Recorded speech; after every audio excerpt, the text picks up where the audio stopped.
কোতোয়ালি থানা জামাতে ইসলামী সম্মানিত নায়েব আমির, চট্টগ্রাম মহানগরী জামাতে ইসলামী সম্মানিত শুরা সদস্য, বিশিষ্ট শিক্ষাবিদ জনাব অধ্যাপক আবু জাহের ভাই, আজকে আমাদের মাঝে বিশেষ অতিথি হিসাবে উপস্থিত আছেন আলকোর্ন ওয়ার্ডের সম্মানিত আমির, সামরার গুদাম জামে মসজিদের সম্মানিত খতিব জনাব মাওলানা আসগর হাসান সাহেব সহ অত্র ওয়ার্ডের সম্মানিত সেক্রেটারি এবং ইসলামী আন্দোলনের কর্মী ভাইয়েরা এবং দায়িত্বশীল ভাইয়েরা, আসসালামু আলাইকুম ওয়া রাহমাতুল্লাহি ওয়া বারাকাতুহু।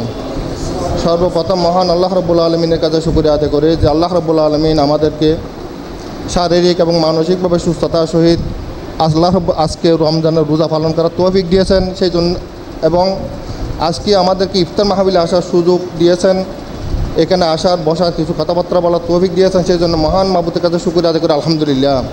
সাথে সাথে বিশ্বনবী মুহাম্মদ রাসূলুল্লাহ সাল্লাল্লাহু আলাইহি ওয়াসাল্লামের লাখ কোটি দরুদ ও সালাম পেশ করে আমাদের সম্মানিত প্রধান অতিথি এবং বিশেষ অতিথির বক্তব্য রাখবেন। কথা বলবো না, শুধুমাত্র একটা কথাই আমরা মনে করে দিতে চাই, সেটা হচ্ছে কি, রমজান মাস আসলে আমরা অনেক আলোচনা শুনি, আলেমদের মুখ থেকে অনেক কথাবার্তা শুনি, অনেক তাৎপর্য শুনি, কিন্তু আমরা নিজেরা আসলে বাস্তব জীবনে আমল করাটাই হচ্ছে সবচাইতে বড় বিষয়।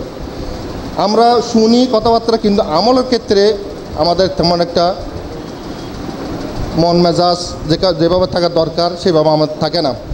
সম্মানিত ভাইরা, আমি একটু উদাহরণ দিয়ে বলে থাকি, এই দুনিয়াটা হচ্ছে যেখানে শুধু গুনাহ এবং গুনার জায়গা।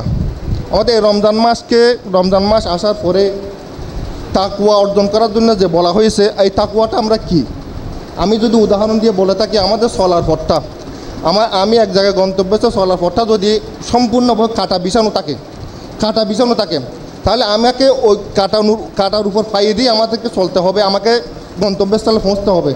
তাহলে আমি কিভাবে চলবো, আমি কিভাবে পথটা পাড়ি দেব? আমরা সকলে জানি এই কাটাগুলি আমাদেরকে যেভাবে পায়ে আঘাত না লাগে সেইভাবে বেছে বেছে হেঁটে গন্তব্যস্থলে পৌঁছাটাই হচ্ছে কি আমার লক্ষ্য এবং উদ্দেশ্য। এই রমজান মাস তো হচ্ছে সেইভাবেই এই গুণামুক্ত থেকে বাঁচার জন্য আমাদেরকে যেভাবে গুণা থেকে বাঁচা যায় সেইভাবেই আমাদেরকে চলতে হবে, সেটার নাম হচ্ছে তাকওয়া। একটা উদাহরণ দিয়ে আমি শেষ করতেছি। সম্মানিত ভাইরা, আসলে জানেন হযরত উমর রাদিয়াল্লাহু তাআলা আনহু আমলে শুধু আমি মনে করিয়ে দিচ্ছি সেটা কথাটা। হযরত উমর রাদিয়াল্লাহু তাআলা আনহু জামানায় উনটা রাত্রে ঘুমাতেন না, ওনারা তো সবসময় মদিনা অলিতে ঘুরে বেড়াতেন। মা এবং মেয়ে দুধের মধ্যে পানি দেওয়ার জন্য যে জায়গাটা, সেটা আমরা সকলে জানি, শুধু মনে করিয়ে দিচ্ছি। মা বলতেছে মেয়েকে পানি দাও, দুধের মধ্যে পানি মিশ্রিত, আমাদের অভাবী সংসার একটু পানি দিয়ে দিলে কি আমরা আমাদের আরও একটু সচ্ছল হতে পারবো। কিন্তু মেয়ে বলতেছে কি, উমর আমাদেরকে তো বলা হয়েছে ইসলামে ভেজাল মিশ্রিত করা কি নিষেধ। এখন আমি যদি দুধের মধ্যে যদি পানি দিয়ে থাকি, সেটা হচ্ছে কি এটা মিশ্রিত ভেজাল, সেটা কারণে আমাদেরকে আল্লাহ রাব্বুল আলামিন কঠিন হাসরের ময়দানে শাস্তি দিবেন, এবং হযরত উমর যদি জানে আমাদেরকে শাস্তি ভোগ করতে হবে।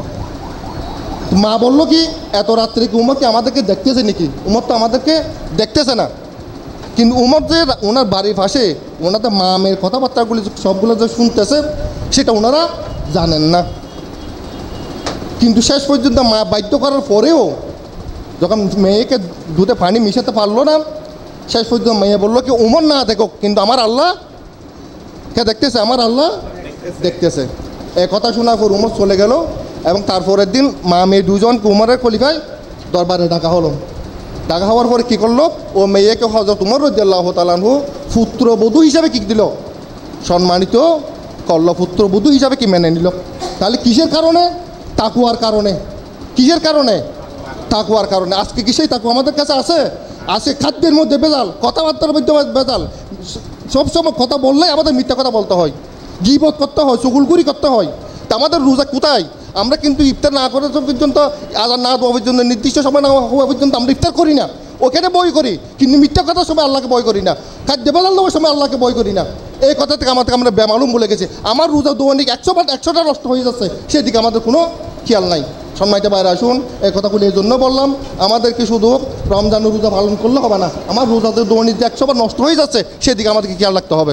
আমাদের হুকুম হাকাম মেনে চলতে হবে, ইসলামে পরিপূর্ণভাবে যে এটা সুবিধা সেটা মানবো, যেটা অসুবিধা সেটা মানবো না, এরকম হতে পারে না। আমাদেরকে পরিপূর্ণভাবে কোরআন এবং হাদিসের আলোকে যদি আমরা জীবন করি, তাহলে এই রমজানের রোজা আমাদের জন্য কি হবে, কালকোটে হাসরের ময়দানে নাজাতের উসিলা হতে পারে।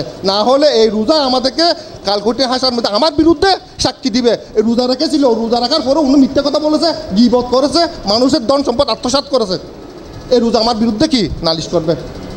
সেই জন্য আমি আর কথা না বাড়িয়ে আমাদের সম্মানিত প্রধান অতিথি বিষয়তে কথা বলবেন। আসুন আমরা সকলেই কোরআন এবং হাদিসের আলোকে জীবন করার জন্য উদাত্ত আহ্বান জানিয়ে আমি আমার কথা এখানে শেষ করছি। ওয়া মা তাওফীক ইল্লা বিল্লাহ। আসসালামু আলাইকুম ওয়া রাহমাতুল্লাহি ওয়া বারাকাতুহু।